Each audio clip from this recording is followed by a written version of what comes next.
English, urban slang, and ebonics, which he speaks about in his book. So moving on further, and I have a lot more within my paper. With this brief introduction, KRS-One has its own idiolect that is prototyped of its syntax. So don't be taken back with all the words that you see, but I wanted to make sure that I didn't leave out anything, but I'll hit the highlights. The data is being analyzed from his book, The Gospel of Hip Hop, the first instrument for the Temple of Hip Hop. It was published by him in 2009 by Powerhouse Books in Brooklyn, New York, as he is from South Bronx, New York. Within that, it's 829 pages of content. I will focus on the 17th overstanding. That's pages 662 to 664, verses 80 to 87. And then let's see, and I focused on information as he references Black history, Virginia history, Jamestown, the United States Constitution, and the founding fathers of America during the 1600s to the late 1900s. And of course, this is the book that looks a little worn now because I've actually been using it for academic purposes. So within the 7 verses, I had 17 sentences. They were dense, very complex. And then I know when I met with Dr. Z, I'm going to abbreviate your name now. I said there were 52 verbs and or phrases. No, there are, 54, but no, there are actually 52. And I have that in the appendix for the paper. Moving on for the method for the first verse, I picked it referenced because of the theme, Jamestown. That was in verse 81. From there, I counted up 1 to go to verse 80. Then I counted down 6. That gave us from 82 to 87, so the content of those 7 verses.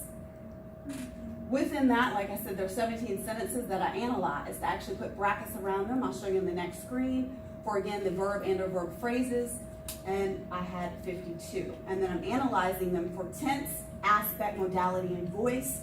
And I actually came up with the topic again from one of our lectures for chapter 6 that Dr. Z presented for us. So within the book, someone looks like that for my little notes. If you see closer, you see Jamestown on page 662. And then I just gave you kind of an overview of how I ended up picking the verbs and the verb phrases. So for the results and findings from the written data, for past tense, for 26 of the verbs and the verb phrases, they're in that. He wrote in the present tense for 13. Then 13 had no tense. For aspect, he used a simple form 42 times. He used the progressive 9 times. And then 1 had no aspect. For modality, 49 verbs were unmarked, 3 were marked. And then within the 52 verbs and the verb phrases, KRS-One wrote in the active voice. So for the analysis for the written data, KRS writes about the past as the events are authentic to history with the use of 26 verbs and the verb phrases in the past tense as they are addressed in the form of simple aspect 42 times.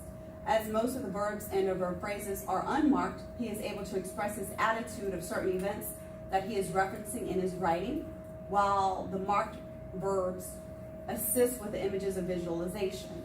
When using the active voice, KRS-One is allowing the subjects of the sentences to be the elements that are conducting the actions. For the oral data, basically, he did a presentation in 2016 at Virginia State University. That was in January, and that link is on YouTube. It's an hour and 47 minutes and 3 seconds as we see. Actually had to transcribe the full data that he spoke. So that was an hour, 11 minutes and 9 seconds in duration. I focused on 3 minutes and 48 seconds of that data, which he rendered 46 utterances that focused on Black history and Virginia history, as he highlighted the area, of course, like I just continually say, because that was the theme, how things were chosen or and excluded. Within those utterances, he voiced 79 verbs and the verb phrases. For the methods, again, that's basically, I picked the timestamps, again, based on the reference to Jamestown, and then so I had to pick a starting point and an ending point. So I'll show you those timestamps in the information presented to you, and then I'll go ahead and show you. I know Dr. Z is all about her data, so I'll play to you. Hopefully we can hear it. Remember in yourself and pull out your ancient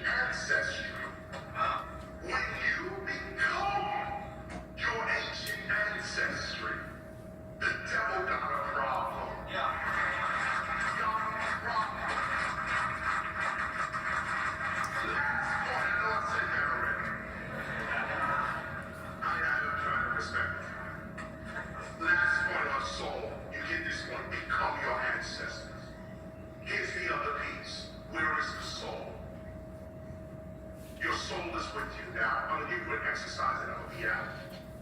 Like I said, this is a longer conversation, so much more to talk about. Oh, you know what? In fact, I had, this is a prepared lecture, this is a prepared speech. It talks about Virginia, 1619 Jamestown, Virginia. And I point out some interesting facts, starting with the idea that slavery was not illegal in Virginia until 1621. So the first Africans to get off the ship could not have been slaves in Virginia, because there was no slavery in Virginia in 1619. It was, if there was any slavery, it was Spanish slavery. The Spanish were already here in the 1500s. They had African slaves coming with them as well, but they also had African artists, African technicians, African warriors. They only want to tell you, oh, the slaves was there with them. No, the Spanish, just like Napoleon. When Napoleon went to Egypt, Napoleon didn't bring just soldiers. Napoleon brought architects, scientists, painters, all kinds of people went over. Same thing with the Spanish. Spanish came over in the 1500s. They started messing with South America and so on. And so anyway, I talk about all of that here. If you want a copy of it, Z, you're going to have it. Z already has it. So just check the Z. She'll give you a copy of it. You should know this is great knowledge. But I say that to say, now where's your soul? Here's the exercise. This is what they used to teach in the ancient mystery system. I learned it from someone on the other side. Here's the technique. First, let's take the word hip hop, for instance. Hip hop. Let's take the word hip hop. The word hip hop. And to count of three, let us say hip hop to ourselves. Don't say it out loud. Just at the count of three, we're all going to say hip hop to ourselves. 1, 2, 3. Now, the ancient spiritual teacher would ask you after you did this, what is it that just spoke?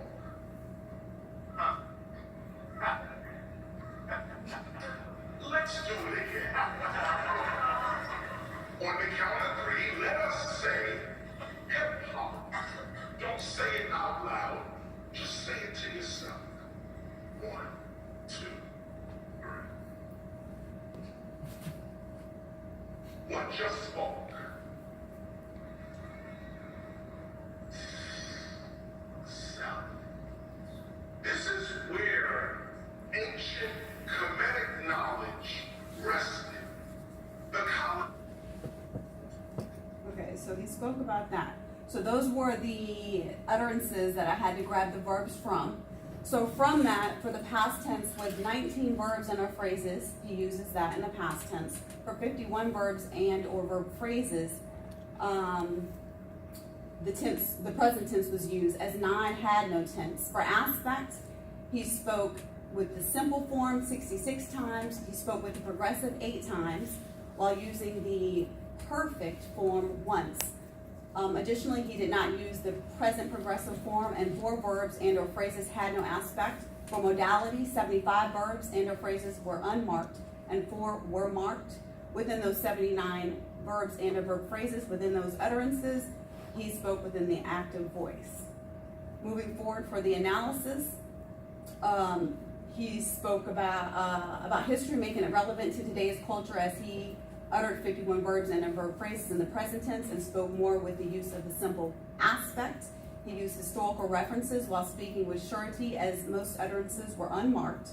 When speaking with active voice, he has allowed the subject of the utterances to be the entities during the action. So the screen I'm sure Dr. Z is more so interested in is this one right here, and I had posed this question. What are the variations in the verbs and the verb phrases or KRS-One's idiolect? So based on the project of the written and oral data selected, KRS-One has, from that, 131 variations in his verbs and or verb phrases as it pertains to tense, aspect, modality, and voice.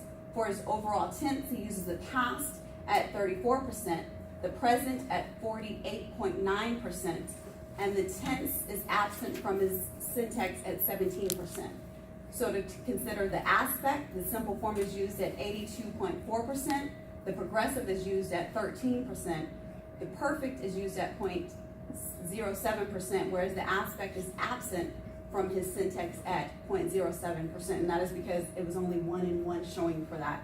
For modality, 95% of his verbs and verb phrases are unmarked, while 0.05% are marked, and then all of his utterances, when you're looking at his verbs and verb phrases in that 131 data, are active. And then those are the references that I use for this project. And that would be it. Questions? So what is the conclusion? That would be in the paper. But what is it that you were asking in regards for the conclusion? Because I mean, based on your findings, when you analyze the verb phrases and their features, what can you conclude about his idiolect or his usage of the VPs? Okay, so from his usage that he's using within spoken register, the final sentence that I end up coming up with within everything, he identifies with history while his verbs and verb phrases connect him to the past by paying attention to how he uses his language. It's more of, when I also address it when it came to Wolfram and Schilling, they talk about how when you speak more with the present, but you use past tense, you're using historical presence within that. And I do address more of that, of course, going into the paper. Yes, ma'am. Okay, so most of his present tense usage is related to the so-called historical presence. Yes, ma'am. Where the reference is actually to the past. Okay, is it in the present? Okay. Interesting. Okay.